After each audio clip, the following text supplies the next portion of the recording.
आणि यानंतर एक महत्त्वाची बातमी पुण्यातली बघूया। पुण्यातल्या सिंहगड रस्त्यावर कोयता गँगनं अक्षरशः हैदोस घातलेला आहे। 10 ते 15 गुंडांनी एका तरुणावर हल्ला देखील केलेला आहे। हल्ला केल्याप्रकरणी 8 जणांना पोलिसांनी ताब्यात घेतलंय। दरम्यान या सगळ्या प्रकरणी सुप्रिया सुळे यांनी नेमकं काय ट्विट केलंय आपण पाहूया।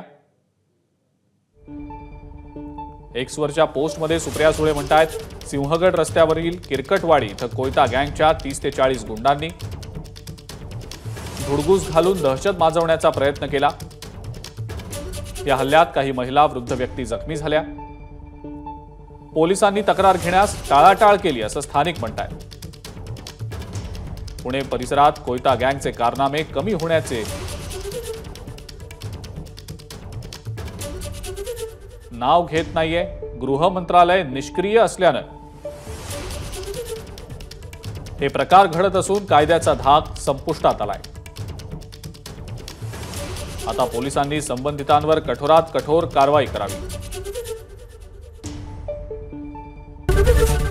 एबीपी माझा, उघडा डोळे बघा नीट।